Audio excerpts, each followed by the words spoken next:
करता हूँ आप सभी का अभिनंदन करता हूँ। कैसे हैं आप सब लोग? बहुत अच्छे होंगे, जबरदस्त होंगे और शानदार होंगे। तो कैसी चल रही है आप सबकी तैयारी? तैयारी भी बहुत अच्छी चल रही होगी, खूबसूरत चल रही होगी और शानदार जबरदस्त चल रही होगी। तो इसी तरह से अपनी क्लास को साथियों करते रहिएगा, इसी तरह से चीजों को लेके चलते रहिएगा, जब आपको बहुत मजा आएगा दोस्तों।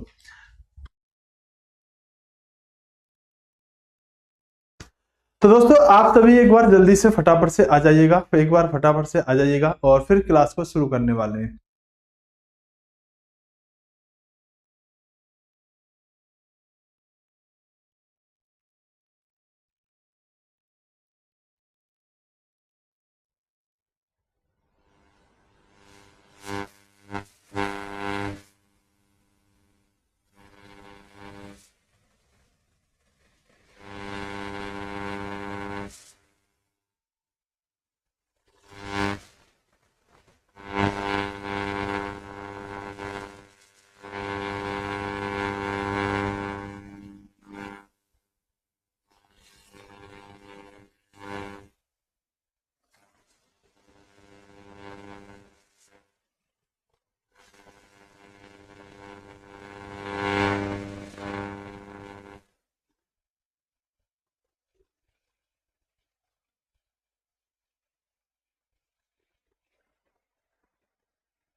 नमस्कार साथियों, स्वागत है आप सभी का, अभिनंदन है। एक बार बताइएगा वॉइस सभी को आ रही है, मेरी आवाज आप सभी तक पहुंच रही है, किसी कोई प्रॉब्लम तो नहीं है? यस का एक बार कमेंट कर दीजिएगा।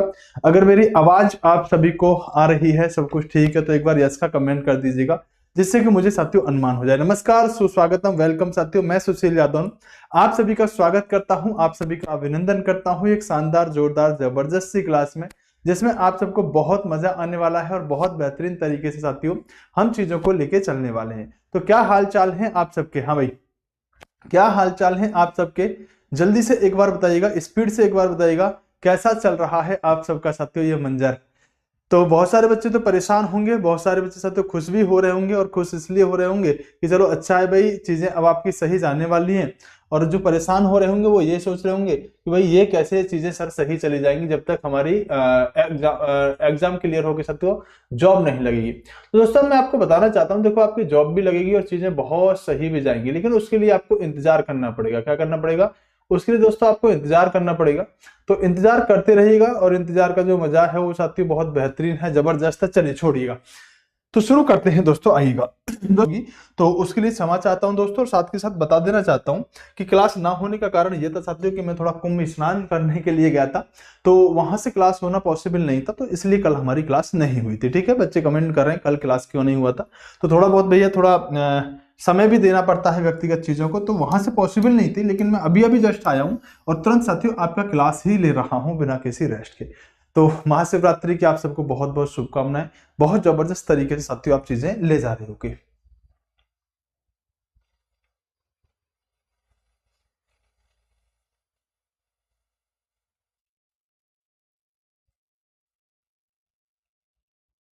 चलिए आइए दोस्तों, अभी मैंने कुछ नहीं बताया, बस इतनी बात बताइए कि दोस्तों अगर आपको हमारी पीडीएफ चाहिए तो इस टेलीग्राम पे पीडीएफ मिलती है। एक तो मैंने आपको ये बात बताई है, दूसरी बात मैंने आपको ये बताई है कि दोस्तों कल की जो क्लास नहीं हुई थी उसके पीछे एक सिंपल सा सामान्य सा रीजन है कि कल मैं कुंभ के लिए साथ स्नान करने के लिए गया था, तो स्नान करने की वजह से दोस्तों हमारी क्लास कल नहीं हो पाई थी, तो उसके लिए क्षमा चाहता हूँ, उसके लिए साथियों वेरी सॉरी है। लेकिन टेंशन लेने की कोई बात नहीं साथियों, हम बहुत बेहतरीन तरीके से चीजों को आगे कवर कर लेंगे। अंतिम क्लास में हमने क्या पढ़ा था एक बार आप कमेंट कर दीजिएगा, और फिर मैं शुरू करने के लिए जा रहा हूं। दोस्तों देखो, अंतिम क्लास में हमने ये बताया था कि भारत के अंदर मुस्लिम आक्रमणकारियों ने आक्रमण कैसे किया था, सिर्फ सिंपल सी बात ये बताई थी। और मैंने ये बताया था कि एक व्यक्ति साथियों अरब क्षेत्र में शासन कर रहा है, और अरब क्षेत्र में शासन करने वाले व्यक्ति का नाम साथियों अल हजाज हुआ करता था।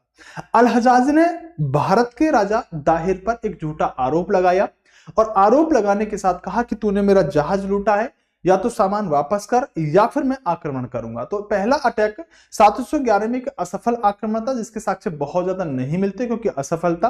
तो उबैदुल्लाह बुदैला ने 711 में एक अटैक किया। 712 का पहला आक्रमण भारत पर माना जाता है जो मोहम्मद बिन कासिम ने साथियों किया, सिंध के राजा दाहिर पर किया। जब राजा दाहिर पर अटैक किया गया तो राजा दाहिर के बारे में कहा जाता है कि राजा दाहिर हार जाता है साथियों मोहम्मद बिन कासिम से। तो राजा दाहिर की दोनों बेटियों को अगवा करके ले जाता है मोहम्मद बिन कासिम अल हजाज के पास में। और दोस्तों ये मोहम्मद बिन कासिम मुल्तान पर भी अटैक करता है और मुल्तान को एक नया नाम देके गया था। वो नया नाम क्या था आप लोग कमेंट में बताएंगे। एक बात, दूसरी बात आपको यह भी पता होना चाहिए कि यह व्यक्ति भारत में आने के साथ किस सिक्के की शुरुआत करता है। और सबसे very very most important question साथियों कि यह व्यक्ति भारत में मोहम्मद बिन कासिम जो है ये भारत में एक जजिया कर की शुरुआत करता है जो भारत में पहली बार जजिया कर लगाया जा रहा है। जजिया कर का बहुत बड़ा इतिहास है अपने आप में, बहुत बड़ा। कौन आएगा, कौन हटाएगा, ब्राह्मणों पर कौन लगाएगा, साथियों सभी से कौन हटा देगा, बहुत सारी बातें पढ़ेंगे लेकिन सीक्वेंस में हम पढ़ते चले जाएंगे। अभी सिंपल सी बात, मैंने एक बात जानी है कि भारत में जो जजिया कर की शुरुआत पहली बार कोई व्यक्ति कर रहा है तो वो कोई और नहीं कर रहा है, वो साथियों यहां पर आपका मोहम्मद बिन कासिम कर रहा है। अब दोस्तों होगा क्या, सुनो। एक आक्रमणकारी ने भारत पर अटैक कर दिया, नाम था मोहम्मद बिन कासिम। ठीक है सुनील जायसवाल बेटा, ठीक है आप एक बार चीजों को अपनी को देख लो। मोहम्मद बिन कासिम ने अटैक कर दिया। दोस्तों मैं आपको बता के चला हूंगा कुछ क्लास पहले कि दोस्तों जहां से ये व्यक्ति अटैक कर रहे हैं ना वहां पर लुटेरे टाइप के लोग पैदा हो चुके थे। भाई मोहम्मद बिन कासिम ने क्या किया था कि मोहम्मद बिन कासिम ने जो अपनी साथियों जो पैगंबर साहब ने जो अरब के क्षेत्र में, सुनील आप बार बार एक कमेंट को बेटा मत करो, ठीक है शांति से पढ़ो, मेरा ध्यान उधर चला जाता है। दोस्तों पैगंबर साहब ने अरब क्षेत्र में इस्लाम धर्म की शुरुआत करी थी यहां के लोगों को संपन्न करने के लिए, लेकिन वो संपन्न तो हुए लेकिन उन्होंने दूसरे देशों पर जाके अटैक करना शुरू कर दिया। और जब अटैक करते थे तो इस्लाम धर्म की प्रचार प्रसार करते थे और वहां से लूटपाट किया करते थे। तो ये सारे लोग जो थे यहाँ के लुटेरे हो चुके थे। अब वहां से एक व्यक्ति ने अटैक किया, बहुत सारा पैसा सोना चांदी लूट के लेके गया। तो जब सोना चांदी लूट के लेके जाएगा, मुल्तान को सोने की नगरी, स्वर्ण नगरी नाम देके चला जाएगा, तो अब और लुटेरे अटैक करेंगे कि नहीं करेंगे? बोले सर बिल्कुल करेंगे। तो उसी क्रम में भारत को लूटने के लिए एक व्यक्ति भारत पर अटैक करने के लिए आ रहा है और इस व्यक्ति को साथियों आप महमूद गजनवी के बारे में नाम से जानते हैं। और महमूद गजनवी के बारे में आप 1000 से लेकर 1027 तक पढ़ने का काम करेंगे। तो अगला आज का जो टॉपिक होगा हमारा, जैसे मोहम्मद बिन कासिम हमने पढ़ा था, आज हम महमूद गजनवी को पढ़ेंगे। महमूद गजनवी कब से कब तक? तो 1000 से लेके 1027 तक हम महमूद गजनवी को पढ़ने का काम करते हैं। सिंपल एक बात समझ में तो आ गई कि सर ये भारत पर अटैक क्यों कर रहे हैं? क्योंकि ये लुटेरे टाइप के लोग हैं और भारत को लूटने के उद्देश्य से अटैक कर रहे हैं। दोस्तों आप ये समझो कि 932 ईस्वी का समय हुआ करता था जब अल्तगीन नाम के व्यक्ति ने यामनी वंश की शुरुआत करी। अभी सिर्फ सुनना मेरी बात को ध्यान से। दोस्तों एक व्यक्ति का नाम है, एक राजा का नाम है, इस राजा का नाम है अल्तगीन। क्या नाम है? अल्तगीन। अल्तगीन नाम का व्यक्ति जो है ये सब तो एक वंश की शुरुआत कर रहा है जिस वंश का नाम है यामनी वंश। क्या नाम है? यामनी वंश। तो अगर मैं आपसे ये क्वेश्चन कभी पूछूं कि यामनी वंश का संस्थापक कौन है, तो यामनी वंश का संस्थापक दोस्तों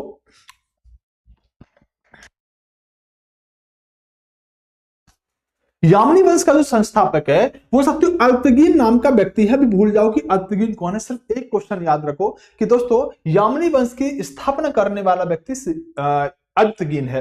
दोस्तों यह व्यक्ति जो है जब यामनी वंश की स्थापना करता है तो इसी वंश को आप दरअसल गजनी वंश के नाम से भी जान लेते हो। तो कभी ऐसे क्वेश्चन पूछे कि गजनी वंश के संस्थापक कौन हुए, तो आप ऐसे भी कह सकते हो कि गजनी वंश का संस्थापक भी अल्तगीन नाम का व्यक्ति हुआ।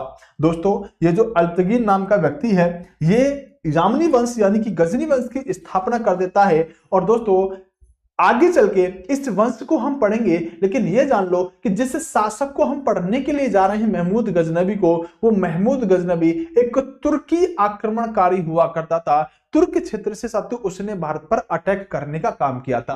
दोस्तों अभी मैंने अल्पगिन और साथियों बात करी थी आपसे यामनी वंश की। आप ये जान लीजिएगा कि जो भारत पर हम जिस आक्रमणकारी को पढ़ने के लिए जा रहे हैं ना, उनका यहां पर बहुत बड़ा एक संबंध और रोल है। मैंने कहा कि अल्पगिन नाम के व्यक्ति ने यामनी वंश की स्थापना कर दी, और अल्पगिन का एक सत्य गुलाम है जिस व्यक्ति का नाम है सुबुक्तगिन। अभी मैंने कितनी बातें आपको बताई।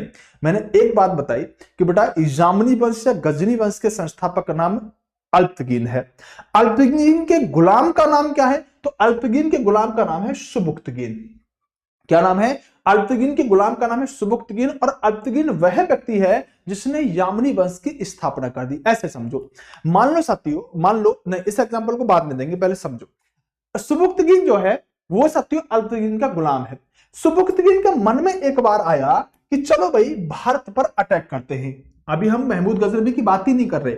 सुबुक्तगिन के मन में आया कि चलो भारत पर अटैक करते हैं, और सुबुक्तगिन ने दोस्तों पेशावर के राजा, भारत के क्षेत्र में पेशावर के राजा जयपाल पर अटैक कर दिया। जब जयपाल पर अटैक किया तो इस लड़ाई में क्या हुआ? इस लड़ाई में ये सुबुक्तगिन जो अटैक करने के लिए आया था, यह व्यक्ति साथियों यहां पर मारा गया, इसकी हत्या हो गई। अब समझो उस एग्जाम्पल को। मान लो मेरा कोई यहां पर, मेरा नाम है अल्पगिन, ध्यान से सुनना बेटा, बहुत महत्वपूर्ण क्वेश्चन बनेंगे यहां से। मेरा नाम है अल्पगिन। क्या नाम है? अल्पगिन। अल्पगिन मेरा अगर नाम है तो मैंने एक वंश शुरू किया जिसका नाम है यामनी वंश, और इसी को आप गजनी वंश कह देते हो। ठीक है, क्लियर हुआ? मेरा नाम अल्पगिन है और मैंने एक वंश की शुरुआत कर दी जिसका नाम साथियों गजनी वंश या यामनी वंश के नाम से जाना गया। अब मेरा एक गुलाम है जिसका नाम है सुबुक्तगिन। क्या है? मेरा नाम अगर अल्पगिन आपने मान लिया तो मेरा एक गुलाम है जिसका नाम है सुबुक्तगिन। इस मेरे गुलाम सुबुक्तगिन के मन में एक दिन आया चलो भारत पर अटैक करते हैं, और इस सुबुक्तगिन ने दोस्तों पेशावर के क्षेत्र में शासन कर रहे राजा जयपाल पर अटैक कर दिया। जब जयपाल पर अटैक किया तो मेरा गुलाम सुबुक्तगिन दोस्तों मारा गया, और जैसे ही ये मारा गया तो यहां से अब स्टोरी शुरू होती है। क्या? ये व्यक्ति मारा गया भारत पर अटैक करने के साथ, जयपाल पर अटैक करने के लिए आया था, और भारत के राजा कोई कमजोर थोड़ी थे, प्रतापी शासक थे। इस व्यक्ति को आक्रमणकारी को ठिकाने लगा दिया। जैसे ही यह व्यक्ति मारा गया तो इसका जो बेटा था वो बड़ा हो रहा था। उसने कहा अब मैं अपने पिता की मौत का बदला लूंगा। उसने क्या कहा? मैं अपने पिता की मौत का बदला लूंगा।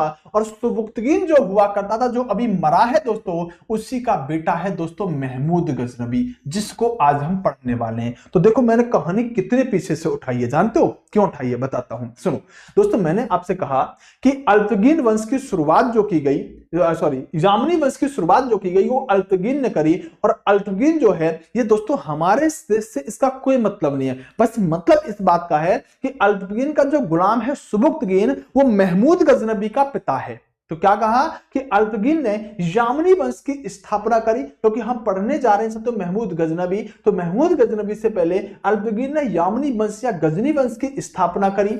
और इस अल्पगिन के गुलाम का नाम था सुबुक्तगिन। सुबुक्तगिन के मन में आया कि चलो भारत पर अटैक करते हैं, और इस सुबुक्तगिन ने पेशावर के राजा जयपाल पर अटैक कर दिया। जब जयपाल पर अटैक किया तो साथियों इस सुबुक्तगिन को इस आक्रमण में मौत मिली, इसको मार दिया गया। जब ये मारा गया तो इसके बेटे का नाम है महमूद गजनवी, जो अपने पिता की मौत का बदला लेने के लिए दोस्तों भारत में आ रहा है। तो सुबुक्तगिन महमूद गजनवी का पिता हुआ करता था, और अपने पिता की मौत का बदला लेने के लिए महमूद गजनवी ने भारत पर अटैक किया।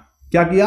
अपने पिता की मौत का बदला लेने के लिए महमूद गजनवी ने भारत पर अटैक किया। दोस्तों अगर सिंपल बात पूछी जाए कि ये बताओ कि महमूद गजनवी ने भारत पर कब से कब तक अटैक किया, तो 1000 से 1027 तक कोई भी बता देगा। लेकिन अगर कभी ऐसा क्वेश्चन बना कि हमने जब मोहम्मद बिन कासिम पढ़ा था तो हमने बताया था कि दोस्तों ये अल हजाज का सेनापति है, जहाज लूटने का आरोप था इसलिए इसने अटैक किया, ये तो हर किताब में लिखा होता है। अगर कभी ऐसा क्वेश्चन बन जाए कि ये बताओ कि महमूद गजनवी ने भारत पर अटैक क्यों किया, तो आप क्या कहोगे?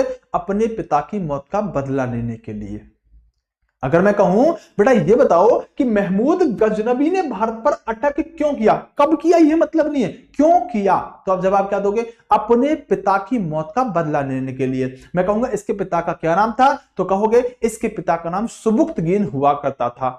मैं कहूं सुबुक्तगीन कौन था, तो आप कहना सर अल्पतगीन का गुलाम था और अल्पतगीन ने यामनी वंश यानी कि तब तो गजनी वंश की शुरुआत करी थी। बस दोस्तों ये क्वेश्चन बहुत बहुत ज्यादा इंपॉर्टेंट है, इसलिए मैं इस बात पर इतनी दम लगा रहा हूं। अब समझ में आ गई बात कि सर आखिरकार इस व्यक्ति ने अटैक क्यों किया है महमूद गजनबी ने, क्योंकि एक समय इसके पिता ने भारत पर अटैक किया था और इसके पिता उस आक्रमण में मारे गए थे। वो अटैक जयपाल पर किया गया था। तो फिर ये बताओ अगर ये अपने पिता की मौत का बदला लेने के लिए भारत आ रहा है, महमूद गजनबी अपने पिता की मौत का बदला लेने के लिए भारत आ रहा है, तो सबसे पहले ये किस पर अटैक करेगा, चलो बताओ। अगर ये अपने पिता की मौत का बदला लेने के लिए निकला है कि भाई मेरे पापा कभी भारत की तरफ गए थे, उनकी भी हत्या कर दी गई थी, मैं बड़ा हुआ हूं, अब मैं बदला लेने के लिए जा रहा हूं, तो ये किस पर अटैक करेगा। दोस्तों ध्यान रखना महमूद गजनबी जो है ये सबसे पहले जब अटैक करता है तो अपने पिता की मौत का बदला लेने के लिए निकला है, तो ये पहला अटैक राजा जयपाल पर ही करता है। क्या करता है, पहला अटैक जयपाल पर ही करता है। तो 1001 में दोस्तों महमूद गजनबी ने भारत पर आक्रमण किया और यह आक्रमण हिंदू शाही वंश के राजा जयपाल को लेकर था। इस युद्ध में जयपाल की सत्य हार हुई क्योंकि मौत का बदला लेने के लिए महमूद गजनबी दोस्तों भारत पर अटैक किया था। दूसरी बात यह भी आपको पता होनी चाहिए कि महमूद गजनबी यामनी वंश का शासक है, वही यामनी वंश जो हम पढ़ के आए हैं, इसीलिए तो बताया था मैंने कि यामनी वंश की स्थापना किसने करी। तो महमूद गजनबी यामनी वंश का सत्य के शासक है और यामनी वंश की राजधानी जो हुआ करती थी वो गजनी यानी कि सत्य लाहौर के क्षेत्र में हुआ करती थी। तो कभी ऐसा क्वेश्चन बन जाता कि बताओ जो महमूद गजनबी है वो किस वंश का राजा था, किस वंश का शासक था, तो आप कहोगे सर हमें तो पता ही नहीं है। तो पता होना चाहिए यामनी वंश की सबसे बेसिक चीजें क्या है, यामनी वंश के संस्थापक कौन है, यह भी आपको पता होना चाहिए। तो 1001 में जो अटैक किया जा रहा है वो महमूद गजनबी के द्वारा किया जा रहा है और महमूद गजनबी इस अटैक को अपने पिता की मौत का बदला लेने के लिए कर रहा है। तो पहला अटैक राजा जयपाल पर किया गया और ये थोड़ा तैयारी तो करके आएगा भाई। अगर कोई व्यक्ति जानता है मेरे पिता गए थे कभी भारत और मार दिए गए थे तो तैयारी करके तो आएगा। इस युद्ध में राजा जयपाल की हार होती है और दोस्तों महमूद गजनबी का ये भारत के अंदर सफल आक्रमण होता है। दोस्तों एक क्वेश्चन एक परीक्षा के अंदर पूछा गया और उस प्रश्न को देखकर मैं भी शॉक्ड रह गया। दरअसल होता क्या है कि मैं आपको हमेशा समझाता हूं कि कुछ प्रश्न ऐसे होते हैं जो केले के छिलके की तरह होते हैं, वो चाहता है कि तुम उन पर पैर रखो और फिसलते ही चले जाओ, लेकिन हम ध्यान रखेंगे कि अगर ऐसे क्वेश्चन कभी पूछे जाएंगे तो हम उन्हें अपने कंटेंट में ऐड करेंगे, अदरवाइज वो स्किप करने वाले क्वेश्चन होते हैं। जैसे एक क्वेश्चन पूछा गया कि जिस समय महमूद गजनबी ने भारत के राजा जयपाल पर अटैक किया उस समय कश्मीर की अंदर कौन शासन कर रहा था, कश्मीर की शासिका का नाम क्या था। कोई लॉजिक नहीं बनता इस बात का। क्या कह रहा है कि जब महमूद गजनबी ने भारत पर अटैक किया उस समय कश्मीर में कौन शासिका थी, कश्मीर में कौन शासन कर रहा था। तो सिंपल सी बात है कि दोस्तों इस समय एक रानी है, इस रानी का नाम है रानी दिद्दा। क्या नाम है, रानी दिद्दा। इस समय जम्मू कश्मीर की शासिका का नाम सत्य रानी दिद्दा हुआ करता था। ये उस समय सत्य कश्मीर की शासिका हुआ करती थी। मैंने आपसे कहा यह व्यक्ति दोस्तों 1000 से लेकर 1027 तक बैक टू बैक तक आक्रमण करता रहा है, लेकिन महमूद गजनबी का अगर मैं कहूं कि सबसे भयंकर सबसे जबरदस्त आक्रमण कोई है तो वो कौन सा है, तो आप स्टार लगा के लिखेंगे 1025 में इसके द्वारा किया गया दोस्तों यहां पर सोमनाथ पर आक्रमण। क्या कहेंगे, 1025 में इस व्यक्ति ने एक आक्रमण किया है और उस आक्रमण को आप कहते हैं सोमनाथ मंदिर का आक्रमण। दोस्तों ये आक्रमण जो था महमूद गजनबी ने एक मंदिर पर किया जिसका नाम है सोमनाथ मंदिर। और सर सोमनाथ मंदिर कहां पर पड़ता है, तो आप कहेंगे सर सोमनाथ मंदिर जो है ये आपका गुजरात के अंदर पड़ता है। ये इतना भयंकर आक्रमण था क्योंकि इस आक्रमण के बाद महमूद गजनबी ने भारत से साथियों इतना सारा सोना लूटा जिसकी कल्पना वो भी नहीं कर सकता था। बहुत भयंकर सोना लूटने का काम किया था। दोस्तों आपको समझाना चाहूंगा कि जैसे आप गुजरात के अंदर देखेंगे तो ये सोमनाथ मंदिर गुजरात के अंदर आपको देखने के लिए मिलेगा। जब सोमनाथ मंदिर जो है वो दरअसल दोस्तों समुद्र के किनारे है। कहां पर अगर आप देखेंगे इसकी लोकेशन तो समुद्र के किनारे आपको ये सोमनाथ मंदिर नजर आएगा। अब इस सोमनाथ मंदिर के अंदर क्या खास बात हुआ करती थी कि सोमनाथ मंदिर की जो शिवलिंग हुआ करती थी, मान लो सत्य कुछ इस तरह से शिवलिंग रही होगी, मान लो कुछ इस तरह से शिवलिंग रही होगी। इस शिवलिंग की एक खास बात हुआ करती थी कि ना तो ये शिवलिंग सत्य जमीन पर रखी हुई थी, जमीन और शिवलिंग के बीच में डिस्टेंस था। दोस्तों अगर हम देखें तो ये शिवलिंग ऊपर से किसी चीज से नहीं बंधी हुई थी, यानी कि ये जो भगवान शिव की शिवलिंग हुआ करती थी ये दोस्तों हवा में तैर रही थी। क्या तैर रही थी? हवा में तैर रही थी। सोमनाथ मंदिर की इतनी मान्यता थी जिसका कोई जवाब नहीं है दोस्तों। बहुत मान्यता इसकी इस शिवलिंग की वजह से हुआ करती थी और कहा जाता था कि देखो भगवान की शक्ति कितनी है। इस शिवलिंग को ना तो ऊपर से किसी से, और बड़ी शिवलिंग है, छोटी मोटी नहीं है दोस्तों, ना तो ऊपर से किसी से बांधा गया है, ना जमीन पर रखी है, जमीन से भी ऊपर है ये, और दोस्तों गिर नहीं रही है, ये हवा में तैरती हुई शिवलिंग है, ना बराबर से कोई सपोर्ट है। तो भगवान के अंदर कितनी शक्ति है, इस श्रद्धा के साथ लोग सोमनाथ मंदिर को साथियों अलौकिक मानते थे। हुआ क्या कि जब सत्यो इस मंदिर के अंदर लोग अलौकिक मानेंगे, इसमें बहुत ज्यादा अपनी श्रद्धा जताएंगे, तो सोमनाथ मंदिर में जाएंगे, धन दौलत पैसा सब कुछ भगवान के दरबार में चढ़ाएंगे। तो सोमनाथ मंदिर के अंदर दोस्तों कहा जाता है कि बेइंतहा सोना और पैसा धन दौलत हुआ करती थी। अब महमूद गजनबी को पता चला कि भैया कोई सोमनाथ मंदिर है, ये दरअसल बड़ा पैसा है इस सोमनाथ मंदिर के अंदर और बहुत सोना चांदी है सोमनाथ मंदिर के अंदर। इसने कहा कि चलो मोड़ दो रथ पार्थ अपना सोमनाथ मंदिर की तरफ, मंदिर को ही लूटेंगे। ये व्यक्ति सोमनाथ मंदिर की तरफ बढ़ा और जैसे ही बढ़ने के साथ इसने देखा कि दोस्तों सच में ये तो कारनामा ही अलग था। ये घबरा गया, भाग खड़ा हुआ दोस्तों इस बात से, क्या ये तो सच में चमत्कार है, शिवलिंग आखिरकार दोस्तों हवा में तैर कैसे रही है। ये भाग खड़ा हुआ, लेकिन इसके साथ कुछ विद्वान लोग भी आए हुए थे। ये अपने साथ जब आक्रमण करता था तो कुछ विद्वान भी रहा करते थे जो भारत के इतिहास के बारे में लिखते थे और जानते रहते थे, रिसर्च करते रहते थे। इसके साथ आए विद्वानों ने कहा कि महाराज रुको, हमें इसके अंदर कुछ साइंस लग रही है। इसके साथ जो लोग आए थे उन लोगों ने कहा कि महाराज आप इस मंदिर के जो आसपास की दीवार है ना, उन दीवारों को एक बार गिरवा दीजिए। हमें ऐसा लग रहा है कि इस दीवारों से इस पर सत्यो मैग्नेटिक फोर्स लग रहा है, एक चुंबकीय बल लग रहा है, और अगर आप इन दीवारों से को गिरवाएंगे तो हो सकता है शिवलिंग नीचे गिर जाए। दोस्तों ऐसा ही किया गया। ये जो सत्यो दीवारें हुआ करती थी इनको नीचे मतलब फुड़वा दिया गया। जैसे ही दीवारें फुड़ी साथियों ये शिवलिंग तुरंत नीचे आके गिर गया।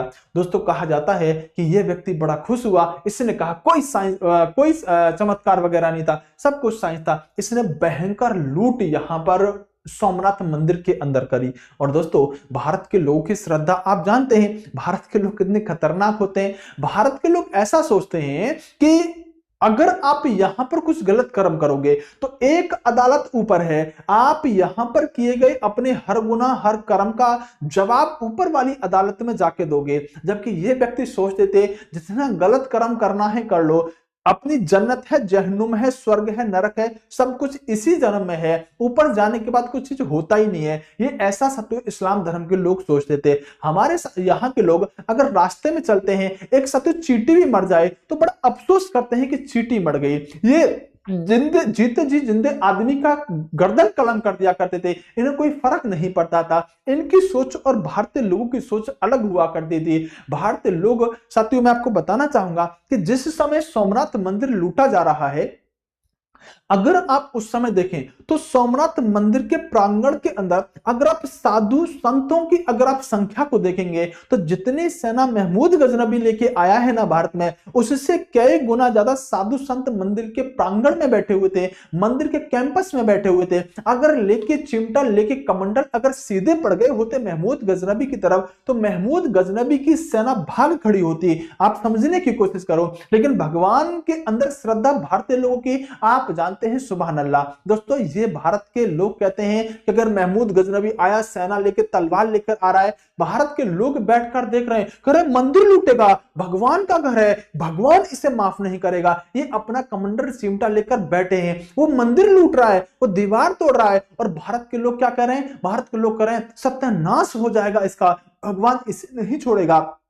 भगवान में कुछ ज्यादा ही विश्वास रखते हैं भारत के लोग। अगर यही भारतीय व्यक्ति अगर महमूद गजनवी की तरफ एक बार सीधे पड़ गए होते तो आप बताओ क्या महमूद गजनवी सोमनाथ मंदिर लूट पाता? कभी नहीं लूट पाता। लेकिन भारत के लोगों की श्रद्धा भगवान में थोड़ी सी अपरंपार होती है। और दोस्तों आपको समझाना चाहता हूं, बताना चाहता हूं कि लोगों को लग रहा था, साधु संतों को लग रहा था कि भगवान शिव खुद उतर के आएंगे त्रिशूल लेकर और त्रिशूल से सारी की सारी इस सेना का सत्यानाश कर देंगे, महमूद गजनवी की सेना को नष्ट नाबूद कर देंगे। भगवान शिव का इंतजार बैठकर साधु कर रहे हैं कि भगवान शिव आप पधारो, आपका मंदिर लूट रहा है, जबकि ये खुद कुछ करना नहीं चाह रहे, सब कुछ भगवान पर छोड़ देते हैं। आप समझो साथियों, भारत के अंदर अगर कोई व्यक्ति एक छोटा सा काम, छोटा सा अचीवमेंट प्राप्त कर ले तो बड़ा कॉन्फिडेंस के साथ कहता है अपन के अंदर दम है, माई लाइफ माई स्टाइल, अपने आप को ऐसे दिखाता है जैसे कि सबसे बड़ा दुनिया में ताकतवर व्यक्ति वही है। वही साथियों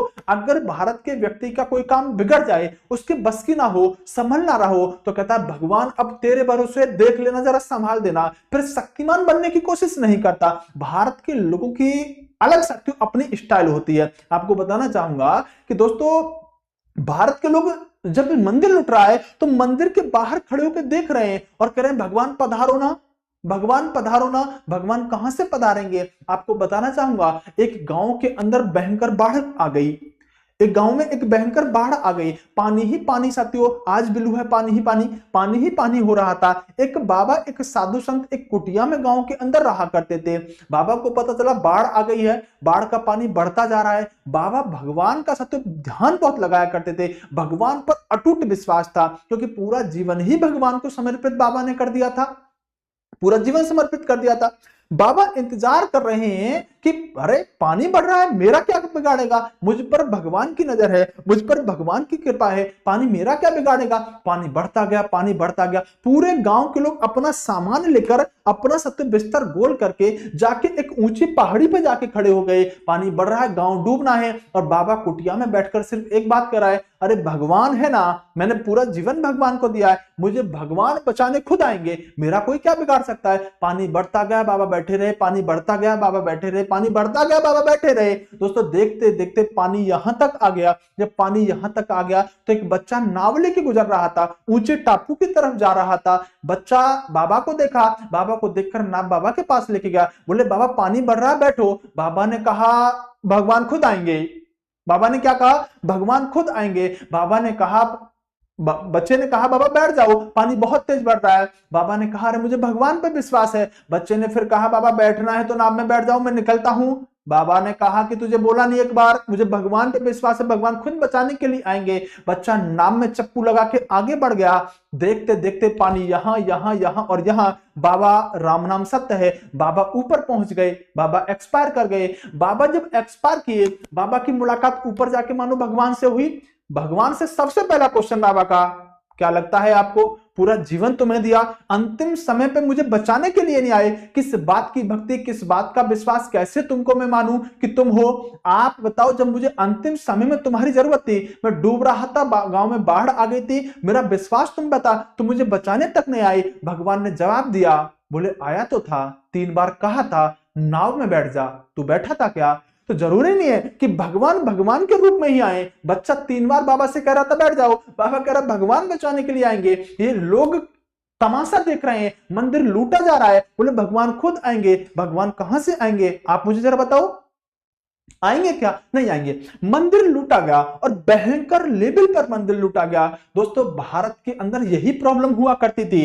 ये व्यक्ति, ये मैंने कहा कि ये व्यक्ति का गर्दन कलम करने से पहले नहीं सोचा करते थे कि इसका इंतकाम क्या होगा, और भारत का व्यक्ति चींटी मरने पर सोचता है कि मेरे पाप लगेगा। समस्या हो रही थी। दोस्तों इस व्यक्ति ने मंदिर लूटा, मंदिर नहीं लूटा। दोस्तों कहा जाता है कि भारत के मंदिरों की मूर्तियों को तोड़वा के दोस्तों गजनी में ले जाके साथियों सीढ़ियों पर बिखरवा देता था। लोग पैर रख के भगवानों की मूर्तियों पर चढ़ते थे। इस व्यक्ति को मूर्ति भंजक कहा जाता है, मूर्ति तोड़ने वाला, बहुत भयंकर आक्रमणकारी है महमूद गजनबी। लेकिन भारत के अंदर सब साधु संत बाबा जैसे लोग थोड़ी हुआ करते थे। कुछ लड़ाकू कौम, कुछ ताकतवर कौम, कुछ शक्तिशाली लोग भी सत्य भारत के अंदर पाए जाते हैं। कहा जाता है कि 12 बजे के बाद इनका बुद्धि का संतुलन थोड़ा इधर उधर होता है। ये व्यक्ति मंदिर लूट के लेके जा रहा था, रास्ते में इसकी मुलाकात, साथियों रास्ते में इसकी मुलाकात कुछ जाटों से हो गई और जाटों ने कहा कि सबकी आती नहीं और हमारी जाति नहीं स्टाइल।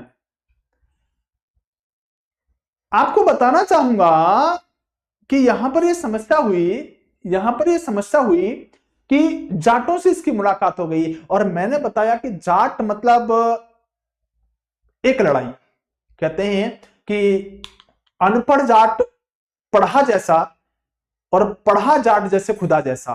तो अब यह व्यक्ति महमूद गजनबी जाटों से भिड़ गया। जाटों ने देखा कि मंदिर लूट के लेके जा रहा है,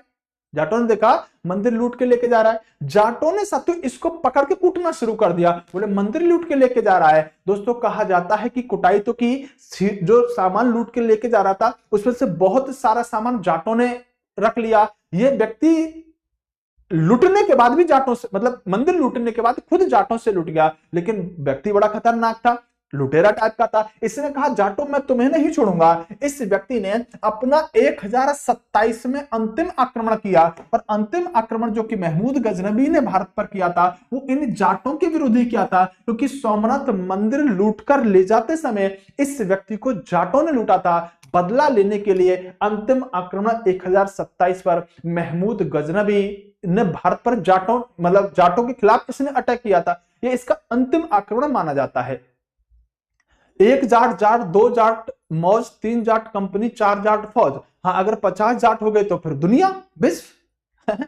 क्लियर है। चलो तो दोस्तों आपको एक बात और बताना चाहूंगा कि जिस समय सोमनाथ मंदिर लूटा गया था उस समय साथियों कौन व्यक्ति शासन कर रहा था? उस समय भीम प्रथम, ये चालुक्य वंश का शासक था जो उस क्षेत्र पर, साथियों गुजरात वाले क्षेत्र पर शासन करने का काम कर रहा था। तो क्वेश्चन ऐसा बनेगा कि जब महमूद गजनबी ने आक्रमण किया सोमनाथ मंदिर पर तो उस समय वहां पर कौन राजा शासन कर रहा था, कौन व्यक्ति शासक हुआ करता था? इस व्यक्ति का नाम भीम प्रथम हुआ करता था। यहां तक की बातें समझ में आई, क्लियर हुई? आपको कोई समस्या, कोई दिक्कत साथियों यहां तक होनी नहीं चाहिए, क्योंकि ये व्यक्ति लुटेरा टाइप का व्यक्ति है। इस व्यक्ति ने भारत पर दोस्तों कितनी बार, इस व्यक्ति ने भारत पर दोस्तों 17 बार अटैक किया था। कितनी बार? 17 बार इस व्यक्ति ने अटैक किया था।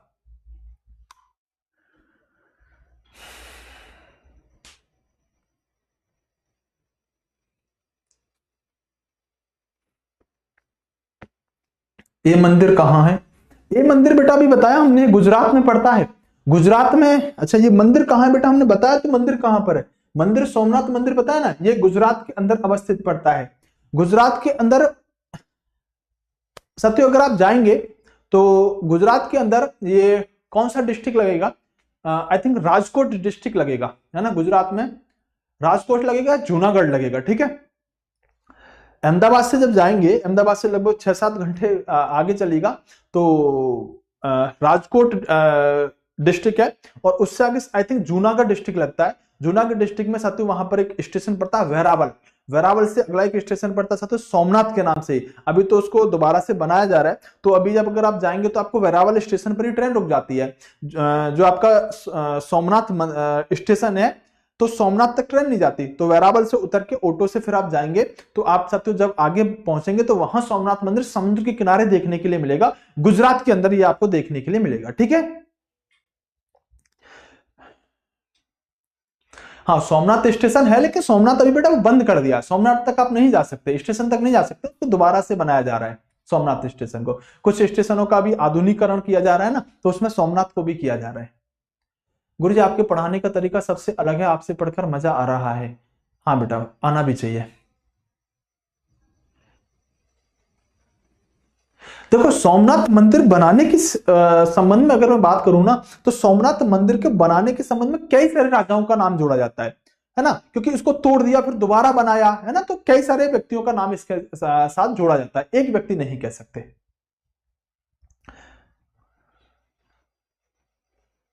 सर ग्रुप डी के लिए साइंस की बुक, बेटा ग्रुप डी के लिए मैं एक बात कह रहा हूं कि कोई किसी एग्जाम के लिए तुम्हें ज्यादा लोड लेने की जरूरत नहीं है।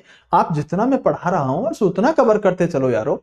अगर आपको कोई भी किताब लेनी है तो एक किताब ले लो, कोई भी जिसमें अच्छी थ्योरी हो, ठीक है। मैं किसी किताब का नाम यहां से लेना इसलिए नहीं चाहता क्योंकि क्या पता आपके पास ऑलरेडी कोई किताब हो और मैं किसी किताब का नाम लूं फिर आप उसे लेने के लिए भागो। आपके पास जो भी किताब हो, थ्योरी की क्लास होनी चाहिए। आप एक किताब को ज्यादा बार पढ़ने की कोशिश करो। आप ये मत सोचो कि गुरुजी ने ये बता दी ये पढ़ लूं, ये बता दी ये पढ़ लूं, नहीं। आप किसी भी किताब को अगर 10 से 12 बार पढ़ के मुझे दिखा दो, कोई भी किताब तुम्हारे पास हो, आपकी जीके खुद स्ट्रांग हो जाएगी। एक किताब को ज्यादा बार, मतलब कम किताब लो उसको ज्यादा बार पढ़ने की कोशिश करो, ज्यादा किताबों को कम बार पढ़ने की कोशिश मत करो। जो भी किताब है उसको साथियों आप ज्यादा बार पढ़ो, 3-3 4-4 बार। जैसे एक बार खत्म होगी फिर से पढ़ना शुरू कर दो, खत्म होगी फिर से पढ़ना शुरू कर दो। इन द एंड आपके दिमाग में चीजें छप जाएंगी, ठीक है।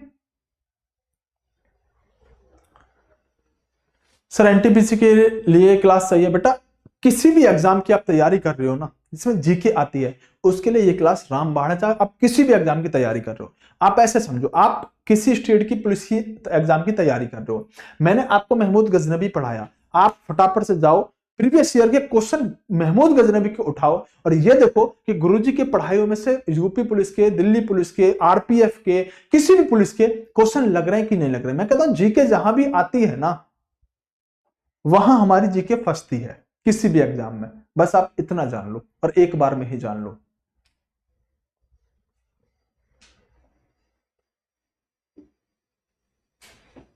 नरेश सुमन कह रहे हैं मैं दूसरे के मोबाइल से पढ़ रहा हूं। बिल्कुल बेटा पढ़ो, कोई किताब ले लो बेटा, सब किताब बेस्ट होती है, किताब कोई खराब नहीं होती, बस पढ़ने वाला खराब और अच्छा होता है ना। तो समझो जो किताब आप लिख रहे हो घटना चक्र वगैरह बेटा वो तब ठीक है तब आपने मतलब आपकी तैयारी है तो आप क्वेश्चन लगाने के लिए घटना चक्र किताब ले सकते हो। शुरू में घटना चक्र मत लेना क्योंकि जब तक आपकी थ्योरी कंप्लीट नहीं है आप क्वेश्चन लगा के कभी जीके तैयार नहीं कर सकते। चले आगे बढ़ने दो, सुनो ध्यान से। मैंने आपको महमूद गजनबी के बारे में कुछ बातें बताई, सोमनाथ मंदिर लूटना बताया, इसका जाटों के खिलाफ विरोध बताया और दोस्तों ऐसा कहा जाता है कि यह व्यक्ति भारत पर 17 बार अटैक करता है। महमूद गजनबी ने भारत के अंदर चांदी के सिक्कों की शुरुआत करी थी और यह व्यक्ति भारत में संस्कृत भाषा का प्रयोग करता है। संस्कृत भाषा एक अपने आप में साथियों कह सकते हैं भारत की एक अच्छी भाषा मानी जाती है और आखिरकार जो भारत के बाहर के लोग हुआ करते थे वो संस्कृत भाषा का उतना प्रयोग नहीं करते थे, लेकिन महमूद गजनबी जब भारत में आया तो इसने संस्कृत भाषा का प्रयोग किया। ये एक बहुत बड़ी बात हुआ करती थी। ये व्यक्ति महमूद गजनबी दोस्तों गजनी विश्वविद्यालय की स्थापना, क्योंकि नाम क्या है महमूद गजनबी, तो इसने गजनी विश्वविद्यालय की स्थापना करा दी। सर ये गजनी विश्वविद्यालय कहां पर, तो दोस्तों ये अफगानिस्तान के अंदर इसने अपने ही नाम से एक विश्वविद्यालय खुलवाया था जिसको आप गजनी विश्वविद्यालय के नाम से जानते हैं। दोस्तों अगर मैं आपको बताऊं तो ये जानो कि भारत का एक राज्य है हरियाणा और हरियाणा के अंदर एक डिस्ट्रिक्ट है जिसका नाम है साथियों कुरुक्षेत्र। क्या नाम है? कुरुक्षेत्र। ऐसे समझो कि कुरुक्षेत्र की लड़ाई, महाभारत की जो लड़ाई हुई है वो कुरुक्षेत्र के मैदान में ही हुई है। जो महाभारत की लड़ाई है वो कुरुक्षेत्र के मैदान में ही हुई है और वर्तमान में हरियाणा का साथियों ये एक जिला है कुरुक्षेत्र। यहां पर एक यूनिवर्सिटी भी, अगर आप कोई बच्चा हरियाणा से देख रहा होगा, उस यूनिवर्सिटी का नाम है KUK, कुरुक्षेत्र यूनिवर्सिटी कुरुक्षेत्र। क्या कहते हैं? कुरुक्षेत्र यूनिवर्सिटी कुरुक्षेत्र। इसका पास हमेशा साथियों A+ ग्रेड रहता है NAC के द्वारा। एक अच्छी यूनिवर्सिटी है KUK, तो ये यहां पर पढ़ती है। कुरुक्षेत्र यूनिवर्सिटी के अंदर कुछ त्योहार बहुत मनाए जाते हैं, ऐसे आई थिंक रत्नावली यहां पर सेलिब्रेट किया जाता है। तो 1-2 त्योहार हैं साथियों ये यहीं पर मनाए जाते हैं कुरुक्षेत्र यूनिवर्सिटी के अंदर, हरियाणा वाले बच्चे जानते होंगे। तो कुरुक्षेत्र जो जगह पड़ती है वो एक जिला है, ठीक है। यहां पर एक टूरिस्ट प्लेस है, कभी जीके में आपको पूछ ले तो यही बता देता हूं। तो कुरुक्षेत्र के अंदर ही एक जगह है ब्रह्म सरोवर, जो हरियाणा वाले बच्चे होंगे ना वो शायद जानते होंगे ब्रह्म सरोवर, और हरियाणा के अंदर ब्रह्म सरोवर। आपको एक बात और बता देना चाहता हूं कि हरियाणा पुलिस का एक बार एग्जाम हुआ और एग्जाम में पूछा गया कि शेख चिल्ली का मकबरा कहां पर है, शेख चिल्ली का मकबरा कहां पर है, तो ये कुरुक्षेत्र में ही शेख चिल्ली का मकबरा भी है। बहरहाल हम अपने टॉपिक पे आते हैं। कुरुक्षेत्र जो पड़ता है वो हरियाणा के अंदर पड़ता है और कुरुक्षेत्र के अंदर एक छोटी सी जगह है थानेसर। क्या है? कुरुक्षेत्र के अंदर जिला कुरुक्षेत्र है, बड़ी जगह कुरुक्षेत्र है, वहां पर एक छोटी सी जगह है थानेसर। थानेसर में एक मंदिर, ये मंदिर आज भी, और ये मंदिर खुद मैंने देखा है। कुरुक्षेत्र के थानेसर में एक मंदिर है थानेसर के मंदिर को साथियों इस महमूद गजनबी ने तोड़ा था, और जब वो तोड़ा तो उसकी मूर्ति को खंडित कर दिया, उसकी मूर्ति को तोड़ दिया। तो क्वेश्चन ये पूछ लेता है कि थानेश्वर की कुरुक्षेत्र के थानेश्वर के मंदिर को किसने लूटा? महमूद गजनबी ने लूटा। लेकिन महमूद गजनबी ने थानेश्वर के अंदर कौन सी मूर्ति तोड़ी? वो किसकी मूर्ति थी? तो दोस्तों मूर्ति वो चक्र स्वामी की हुआ करती थी। इस वाले क्वेश्चन को पूछ लेता है कि थानेश्वर में जो मूर्ति तोड़ी गई थी वो मूर्ति थी किसकी? चक्र स्वामी की मूर्ति महमूद गजनबी ने दोस्तों हरियाणा के थानेश्वर के अंदर तोड़ने का काम किया था। बात समझ में आई? क्लियर हुई? कोई समस्या, कोई डाउट तो नहीं होना चाहिए सर? कोई डाउट इसके अंदर नहीं है। अब सुनो ध्यान से, सबसे मोस्ट इंपोर्टेंट बात बताने के लिए जा रहा हूं। अगर हम महमूद गजनबी पढ़े हैं, अब के पढ़े हुए में से अगर कोई क्वेश्चन बनाएगा तो 10% चांस है दोस्तों कि अब तक जो पढ़ा है उसमें से क्वेश्चन बनाए। 90% चांस है कि जो अब मैं आपको 3 बातें बताने के लिए जा रहा हूं, 90% चांस है कि महमूद गजनबी से क्वेश्चन बनाएगा तो वो यहां से क्वेश्चन बनाएगा। कहां से? सर आपको महमूद गजनबी के दरबारी इतिहासकार पता होने चाहिए। इसके समय पर दरबारी इतिहासकार कौन थे? इसके लिए लिखने का काम, इसके लिए किताब लिखने का काम कौन कौन इतिहासकार करते थे? इस वाली बात पर दोस्तों स्टार लगा लेना। प्रश्न आज तक सबसे ज्यादा यहां से बने हैं और उम्मीद करता हूं कि आप प्रश्न नहीं छोड़ोगे। सुनो ध्यान से, देखो दोस्तों, इसके शासन काल में एक व्यक्ति हुआ है जिसका नाम है Al-Biruni. Very very very most important. Al-Biruni किसके शासनकाल का इतिहासकार है? क्या कहोगे? महमूद गजनबी। अलबरूनी के द्वारा एक किताब लिखी गई है, इसको आप चाहे तो किताब उल हिंद कहो, चाहे आप इसे तहकीक ए हिंद कहो, चाहे आप इसे तारीख ए हिंद कहो, तीनों बात एक ही है। तो अलबरूनी किसके शासनकाल का इतिहासकार है? पहली बात तो महमूद गजनबी। दूसरी बात, इसके द्वारा लिखी गई किताब तहकीक ए हिंद, तारीख ए हिंद, चाहे साथियों आप इसे यहां पर किताब उल हिंद के नाम से जानो।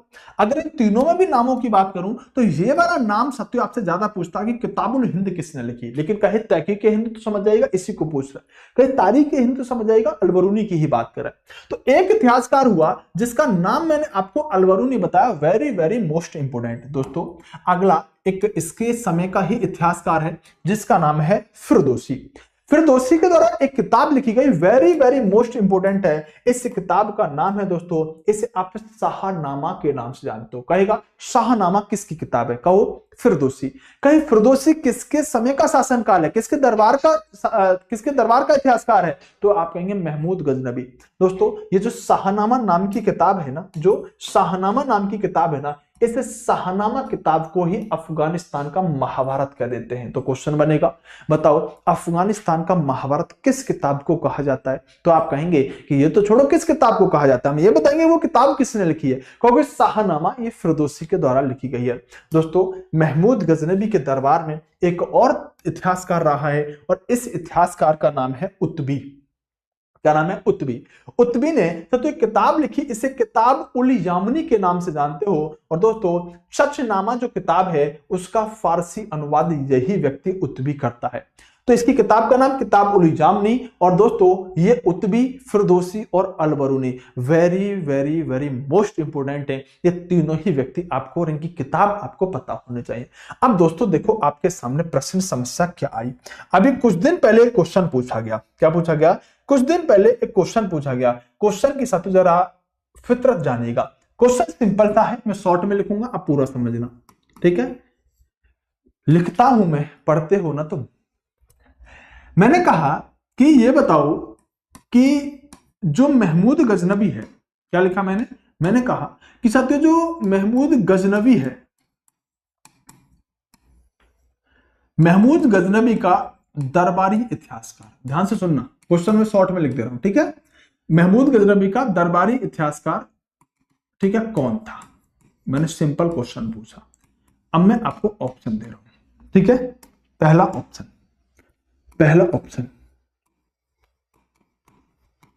अलबरूनी। सोच समझ के आंसर देना मेरे लालो। तुम ऐसे लाल हो जो कभी भी पीले नहीं पड़ सकते। अलबरूनी, उत्बी,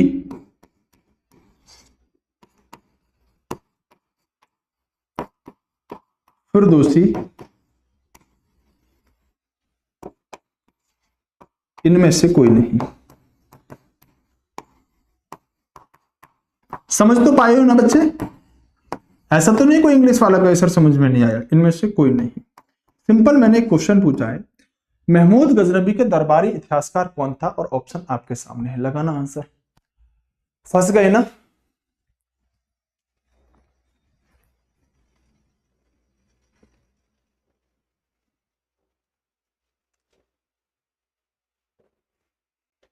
बहुत बढ़िया, कुछ बच्चे समझ पा रहे हैं बात को।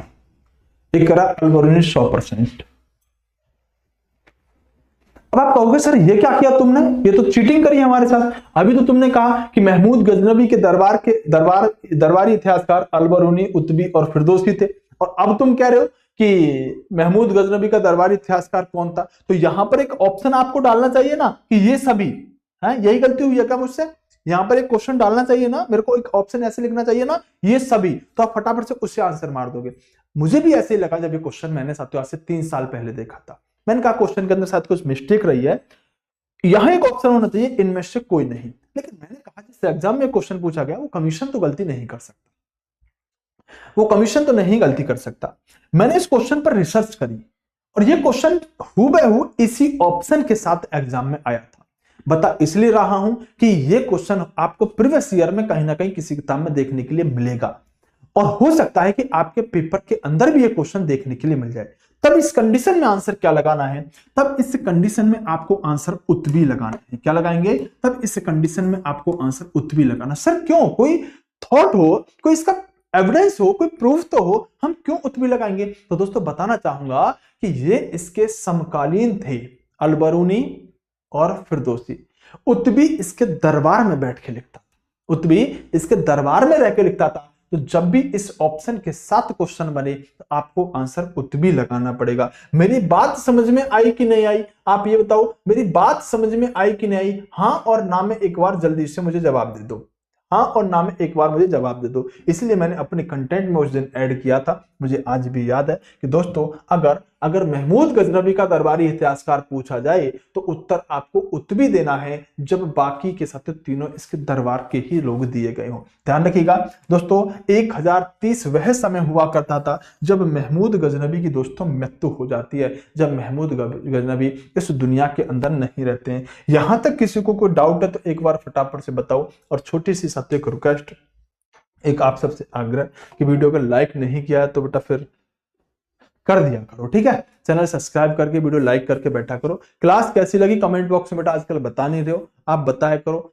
कैसे आपको कॉन्सेप्ट से चीजें समझ में आ रही हैं, कैसे मैं जो जिस तरह से चीजें याद करवा रहा हूं कि क्लास में ही याद हो रही है कि नहीं हो रही, क्या दिमाग में छपता है कि पूरा नहीं छपता। ऐसा तो नहीं है कि आपको साथियों बोरिंग सा लगता हो। अगर कोई भी समस्या दिक्कत है तो आप जरूर साथियों बताया करो, और बताया करो क्लास में कंटेंट कैसा है, क्वालिटी कैसी है, क्लास आपको कैसी लग रही है, वो आप जरूर बताया करो, ठीक है? तो ये सब चीजें थी जो आपको बहुत बेहतरीन तरीके से समझ में आई। महमूद गजनबी हमने इस कदर पढ़ दिया है कि अब साथियों शायद आपको महमूद गजनबी पढ़ने की किसी से दोबारा जरूरत नहीं पड़ेगी। अगर जरूरत पड़ेगी तो भैया वो हमसे ही पड़ेगी। कहां पर? पेड बैच में। तो दोस्तों आपको बताना चाहूंगा कि हमारा जो ये कोर्स चल रहा है जनरल अवेयरनेस का फाउंडेशन बैच है, जिसमें कंप्लीट जीके आपको मैं पढ़ा रहा हूं, क्लास इसके अंदर चल रही है। दोस्तों इसमें आप अगर रेलवे के अलावा किसी भी एग्जाम की तैयारी कर रहे हैं या रेलवे के अन्य एग्जामों की तैयारी कर रहे हैं तो आप इस बैच में जनरल अवेयरनेस के में जुड़ सकते हैं। एक जबरदस्त बैच आपके लिए बनाया गया, क्योंकि इसके अंदर साथियों कंप्लीट थ्योरी और क्वेश्चन की चीजें रहेंगी, क्वेश्चन भी रहेगा, थ्योरी भी रहेगी। बाद में क्वेश्चन कराएंगे, पहले थ्योरी कंप्लीट कराएंगे। डेली लाइव क्लास होगी 2024 के साथियों, अपडेटेड कंटेंट के साथ चीज होंगी। बायलैंग्वेज में आपको साथियों पढ़ाने का काम करूंगा, पीडीएफ और साथियों आपको टेस्ट सीरीज आपको मिलती रहेगी। ये इसके फीचर रहेंगे। हाँ, फाउंडेशन कोर्स अगर आपको लेने तो एक कॉम्बो बैच भी ले सकते हैं, इसमें आपको सभी टीचर्स के फाउंडेशन बैच मिल जाएंगे जो इस प्राइस में मिलेंगे। दोस्तों इसको कैसे परचेज करना है बैच को, तो आप साइंस मैग्नेट डाउनलोड करेंगे एप्लीकेशन, वहां पर आपको निर्माण जनरल अवेयरनेस का फाउंडेशन कोर्स मिल जाएगा। ये निर्माण जनरल अवेयरनेस का निर्माण बैच, रेलवे जनरल अवेयरनेस का, इस पे जाके साथियों आप क्या करेंगे, यहाँ पर बाय नाउ कर लेंगे। और जैसे आप बाय नाउ करेंगे तो साथियों फिर आप यहाँ से पेमेंट करके इस बैच के अंदर जुड़ सकते हैं। तो कैसे हैं आप सब लोग? मैं आपके नाम कभी लेता नहीं हूं, चलो एक बार 2 मिनट के लिए ले देता हूं। कौन कौन है हमारे क्लास के अंदर? निर्मल कुमार है, एक बच्चा है राधा बघेल है, विशाल कुमार है, उसके अलावा साथियों रवि यादव है, एक बच्चा है साथियों इसका नाम है प्रीति। प्रीति, अच्छा प्रीति वही है ना कल इंस्टाग्राम आईडी जो शेयर कर रही थी बच्चों को, हाँ बेटा, सब पे नजर रहती है मेरी, टेंशन मत लिया करो, ठीक है। हाँ तो साथियों ये इंटरनेट वाला एक बच्चा है साथियों, अतुल है, यहाँ पर सुनील है, जयसवाल, मुकेश है।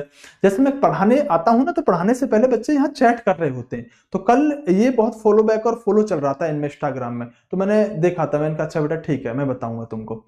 चलिए, तो यहाँ पर साथियों रितेश है, उसके अलावा अमित है, विजय है और अभिषेक है, HR 19 से बच्चा है, अंकित है। तो बहुत तेजी से आपके कमेंट जाने लगे हैं।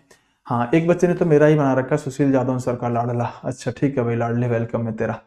तो ठीक है, मिलेंगे साथियों आपसे अगली क्लास में। बेस्ट ऑफ लक, नमस्कार, बाय बाय, टेक केयर। खुश रहो, आजाद रहो, आबाद रहो और बढ़ते रहो और अच्छे से पढ़ाई करो। डेली साथियों हमारी 9 बजे क्लास चला करेगी। Bye bye, take care, love you to all.